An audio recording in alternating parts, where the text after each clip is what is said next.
Mahafaly miarabanao izahay satria samy tahin'Andriamanitra isika tsirairay avy. Nomeny indray ny fahasoavany afaka iona amin'ny alalan'izao fandaharana izao. Tao anatin'ny fotoana vitsivitsy dia nanao fanandramana niaraka tamin'Andriamanitra isika. Tao anatin'ny fotoana vitsivitsy dia nianatra nanandrana n'izany fiainana miaraka amin'ilay atao hoe Andriamanitra izay mahalala ny hevitra hiheverana Anao isika. Ary tao anatin'ny fotoana vitsivitsy dia niezaka ihany koa isika nanao fanandramana mamy niaraka tamin'Andriamanitra mba hiala ao anatin'ny tepitepy, hiala ao anatin'ny aya satria Jesosy tsy mba hamelanao ho very zany. Jesosy tsy hamelanao hirery zany izy, tsy hamelanao hitanondrika izy fa ny tanany mahery no hananganany ianao mba tsy ho very ary ndeha atao hoe nalava renao dia mbola ny tanan'Andriamanitra hatrany no hanangana anao amin'izany atao hoe fahalavona izay mahazo anao izany. Matoki mahereza fa no enao nahafatesany teo amin'ny hazo fijaliana ary no enao namoizany ainy nandatsahany rany andeha ary hiaraka hivavaka isika ho fanombohana ny fotoana.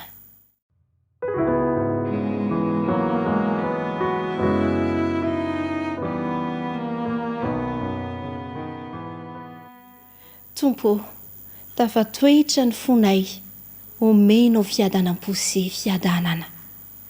Misaotra noho ny foravoravo mitoerinao aty anatinay. Misaotra noho izay rehetra efa nataonao teo amin'ny fiainanay sy mbola ataonao. Matoky anao izahay. Miankim-po amin'ny fitantananao sy ny fitondranao ny fandaharam-piainanay izahay. Misaotra Tompo, fa fitiavana sy famindrapono totalikevitra ao amin'ny mpanomponao. Omeo anay ary ny fanahy ny fitiavana ty manompo sy manao ny asanao. Ilay fanahy feno finoana matoky anao. Dia ho anao irery ihany ny haja sy ny voninahitra. Ny hery ihany koa fa ho an'ny zanako kosa ny fahasoavana sy ny fiadanana avy aminao. Amin'ny anaran'i Jesosy. Amen.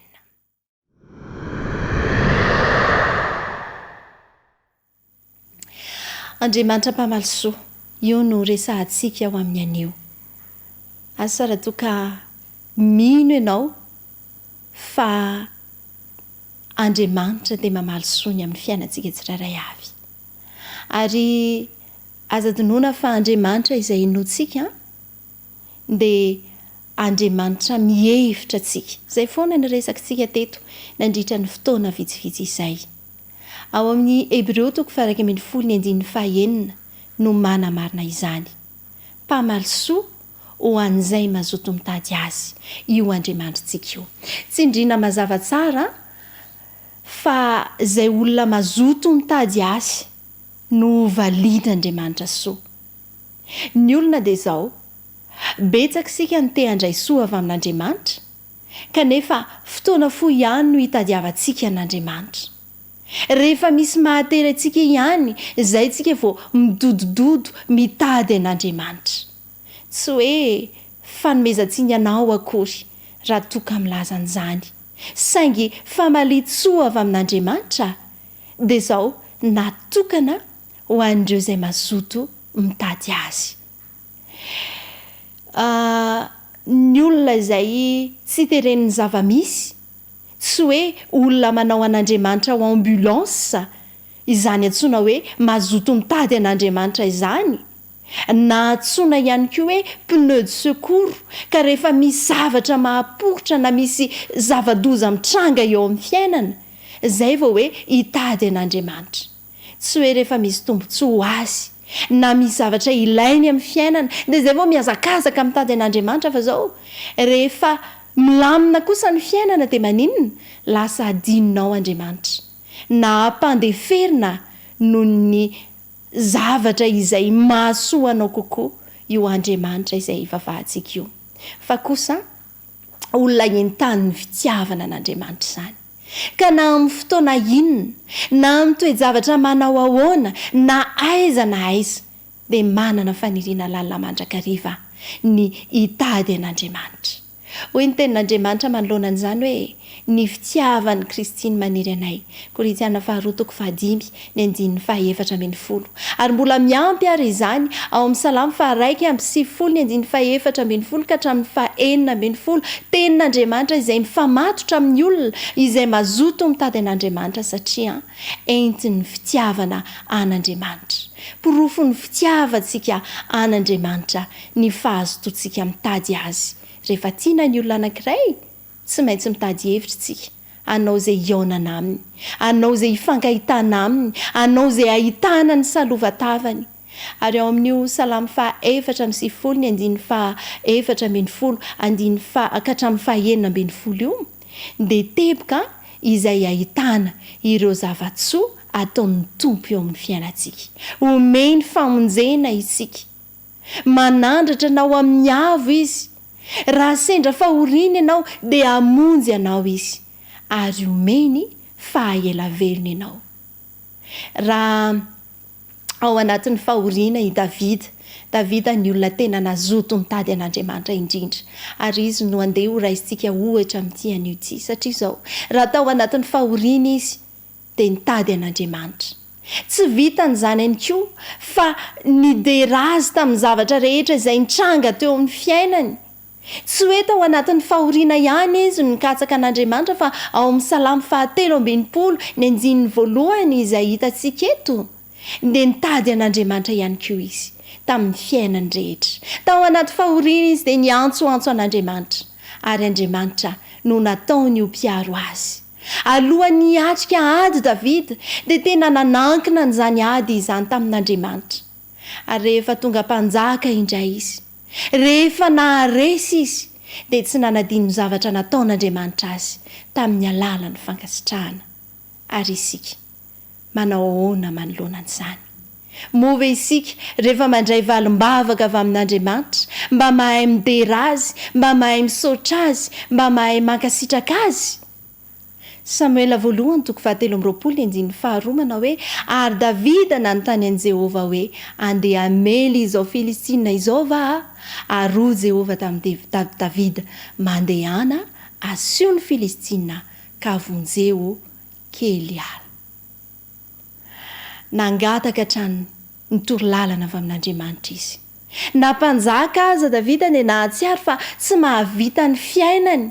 Izany mpanjaka izany dia mieritreritra fa manana ny fahefana rehetra, manana ny ampy rehetra fa izao mbola napetrany teo amin'ny toerana ambony noho izy hatrany Andriamanitra. Fantany fa tsy avy amin'ny heriny na ny fahaizany na ny tanjany no ahitany fahombiazana fa avy amin'ilay Andriamanitra mpanolotsaina ambony indrindra. Satria hoy ny Zakaria 4:4-5 Zakaria 4:4-5 vakitsika amin'ny anaran'i Jesosy hoe tsy amikery na ampatanjana fa amfanahako Jehova tompony maro. Tao anatin'ny fandresena izy dia tena nideran'Andriamanitra. Samuela 2:20 no ahitantsika an'izany. Ary tsy tamin'ny ady ihany Davida no nitady an'Andriamanitra fa indrindra tamin'ireo fotoam-pandreseny ihany koa dia niverina teo amin'Andriamanitra izy tamin'ny fiderana sy ny fankasitrahana. Davida dia nazoto nitady azy. Ka ny fantaniana tia napetraka eto hoe firy amintsika ny manao tahaka an'i Davida. Matetika mantsy isika rehefa tojo fahoriana ihany vao mazoto mitady an'i Jehova, fa rehefa tafavoaka ao anatin'ny ady isika, rehefa mandresy isika dia adintsika ny miverina eo amin'i Jehova. Tsy tahaka ilay hafanam-po izay nitady ny tompo ny fifaliantsika ao aminy. Tohatra ny maivamaivana izany, tohatra ny hoe maika hisofolo izany isika, tohatra ny hoe maika ny ampafantatra ny hafa fa tafavoaka isika. Ao amin'ny Salamo 119:9 dia misy hoe raha mahatsiaro anao eo am-pandriako aho dia mieritreritra anao amin'ny fiambenana alina. Na amin'ny alina aza Davida dia mbola mahatsiaro an'Andriamanitra. Isika koa ve mba toy izany? Iza na inona ny zavatra tonga ao an-tsaintsika farany alohan'ny hatoriantsika rehefa tonga eo am-pandriana isika? mba tonga ao anatin'ny saintsika ve ilay Andriamanitra izay mahalala ny hevitra hieverana antsika ka nandeha atao aza hoe mamarosoa ny fiainantsika izy satria mihevitra antsika anao izany dia isika kosa tsy mba mihevitra ny hitady an'Andriamanitra. Inona ny mbola ataonao izay misintona ny eritreritrao isaky ny alohan'ny hatoriana. Indraindray rehefa sahirana na tsy sahirana fa variana amin'ny fiainana loatra dia ohatrany hoe tsy manana fotoana eritreretana an'Andriamanitra izany. Ohatrany hoe tsy manana fotoana hisaintsainana an'Andriamanitra izany. Fa zara raha misy ny fotoana ny maraina anaovana vavaka dia amin'iny misaintsaina kely ao anatin'ny minitra vitsy an'ilay Andriamanitra izay mihevitra sy mieritreritra antsika fa tia hampirisika anao ataovy mifamaly ny fitiavanao amin'Andriamanitra. Ilay Andriamanitra mahalala ny hevitra hieverana anao mba mihevitra an'Andriamanitra ve ianao. Fenoy an'Andriamanitra ny fiainana sy ny fiainantsika ary indrindra raha tsy nanao na inona azy izy teo amin'ny fiainantsika dia fenoy an'Andriamanitra ny fiainanao. Ao amin'ny tantara voalohany toko 1:7 mihirao azy, mankalaza azy, saintsainy ny fahagagana rehetra ataony. Tia an'Andriamanitra Davida ka izany nametrahany azy ho lola arana mandrakariva eo amin'ny fiainany. Ianao ihany koa tiavan'i Jehovah Andriamanitra ao. Ataovy tsapanao fa tianao amin'ny fonao rehetra izy. Mifikira amin'ireo teny fikasana izay omeny. Fenoy azy ny fonao. Fenoy azy ny sainao mandritry ny tontolo andro. Inona ny mamelo ny sainao. Dia ho lasa fahafinaretana ho anao aneny miresaka aminy. Toy ny amin'ilay sakaiza tiana indrindra. Tsy hoe tia an'Andriamanitra noho ny amin'ny fitahiany fotsiny ihany anefa fa tia an'Andriamanitra amin'ny fahoriana ihany koa satria amin'ireny no ahafahantsika mifahatra amin'Andriamanitra. Apetrao ho an'ny tompo ny fahefana amin'ny fiainanao. Dia hamaly soa anao Andriamanitra, enina tsy mangataka azy ianao dia efa heverina ho anao izay tsara indrindra. Anandratra anao amin'ny tsara indrindra izy. Anangana anao amin'ny fahalafona izy. Dia hiaraka hivavaka isika.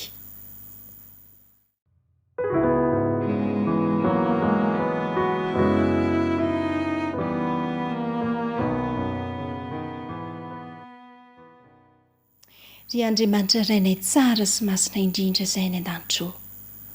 Ankehitriny dia misaotra anao indray izahay ny amin'ny fotoana izay nomenao anay teto. Misaotra ny amin'izay rehetra vitanay. Ankehitriny ary mba rakofo ny fahasoavanao izahay. Hampanginy ny aia, hampanginy ny tebiteby eo ambany elatrano hitampifinay. Tsy njovy hatrany tompo ny fiainanay. Tsy njovy hatrany tompo ireo izay manana tsy fahasalamana. Tahiony tsirairay mandritra ny androm-piainany rehetra satria ianao dia Andriamanitra mpamaly soa ary ampenaro izahay hialoka eo aminao mandrakariva. Noho ny amin'ny anaranao Jesosy eo ilay zoky tianay no entinay manonona an'izany vavaka izany. Amen.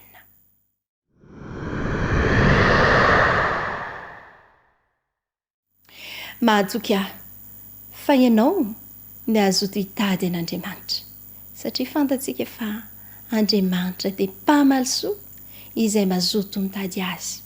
Iza moa isika ny tsy maniry ny soa eo amin'ny fiainantsika, eo amin'ny fiainako, eo amin'ny fiainan'ny zanako, eo amin'ny fiainan'ny ankohonako, eo amin'ny fiainan'ny fiangonana na ny fiainan'ny fiarahamonina ihany koa. Marina amin'ny tenin'Andriamanitra, andraoka izaho fa tsara Jehovah.